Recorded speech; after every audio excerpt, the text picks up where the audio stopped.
အားလုံးပဲမင်္ဂလာပါ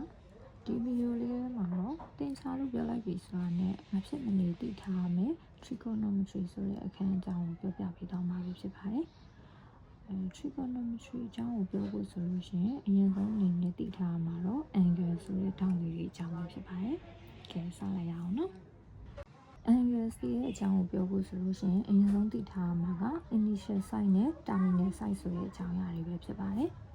initial site ဆိုတာကတော့ရှင်းပါတယ်ဒီ OX ဆိုတဲ့တန်ဖိုးလေးရှိတဲ့နေရာလေးကို initial site လို့ခေါ်ပြီးတော့ terminal site ဆိုတာကတော့သူသွားတဲ့ angle ရှိတဲ့ဘယ်နေရာမှာမဆိုဖြစ်နိုင်ပါတယ်အဲ့တော့ terminal site အကြောင်းကိုပြောမယ်ဆိုလို့ရှိရင်နောက်ထပ်သိရမယ့်အရာလေးတစ်ခုက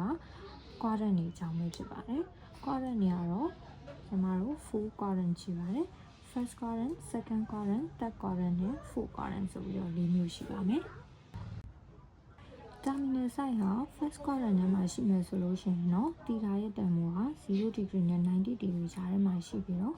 terminal site ဟာ second quadrant မှာဆိုလို့ရှိရင်တော့90နဲ့180 degree ကြားထဲမှာရှိပါမယ်။အဲလိုပဲ terminal site က third quadrant ထဲမှာရှိမယ်ဆိုရင်တော့တီတာရဲ့တန်ဖိုးဟာ180နဲ့270 degree ကြားထဲမှာရှိပြီးတော့terminal site က fourth quadrant ထဲမှာရှိမယ်ဆိုလို့ရှိရင်တော့တီတာရဲ့တန်ဖိုးက270နဲ့360 degree ကြားထဲမှာရှိပါမယ်။ကျွန်မတို့ဟာ terminal site ရဲ့ degree ကိုတိုင်းတာတဲ့နေရာမှာဆိုလို့ရှိရင်တော့အနည်းနဲ့ initial site ကနေပြီးတော့ပဲတိုင်းတာရမှာဖြစ်ပါတယ်။အဲ့တော့ terminal site ကိုတိုင်းတာတဲ့နေရာမှာဆိုလို့ရှိရင်သူက anti clockwise ပေါ့နော်။နာရီလက်တံရဲ့ဆန့်ကျင်ဘက်အတိုင်းသွားမယ်ဆိုလို့ရှိရင်တော့သူ့ရဲ့ angle ရဲ့တန်ဖိုးက positive angle အပေါင်းတန်ဖိုးတွေဖြစ်ပြီးတော့တကယ်လို့ဒါ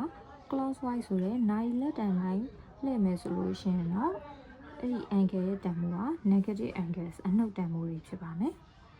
ဒီပုံထဲမှာအရာဆိုလို့ရှိရင် terminal site first quadrant နဲ့မှာရှိနေတဲ့တီတာရဲ့တန်ဖိုးကဆိုလို့ရှိရင် positive angle ဖြစ်ပြီးတော့ terminal site fourth quadrant နဲ့မှာရှိနေတဲ့ beta ရဲ့တန်ဖိုးကဆိုလို့ရှိရင်တော့ negative angle ဖြစ်ပါမယ်